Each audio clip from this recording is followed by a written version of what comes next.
Pandora. Life goes on.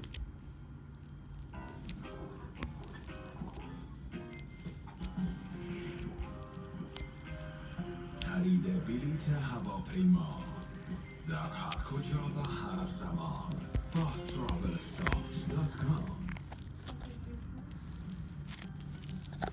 آیا می دانید هر قوطی نوشابه با حجم 300 سی در بازار 36 گرم شکر خالص داره و مصرف شکر باعث بروز مشکلاتی چون افزایش قند خون، چاقی، پوسیدگی دندان و از کار افتادن لوزالمعده میشه؟ اسید فسفوریک نوشابه‌های موجود در بازار بر روی دستگاه گوارش، کلیه‌ها، پوست و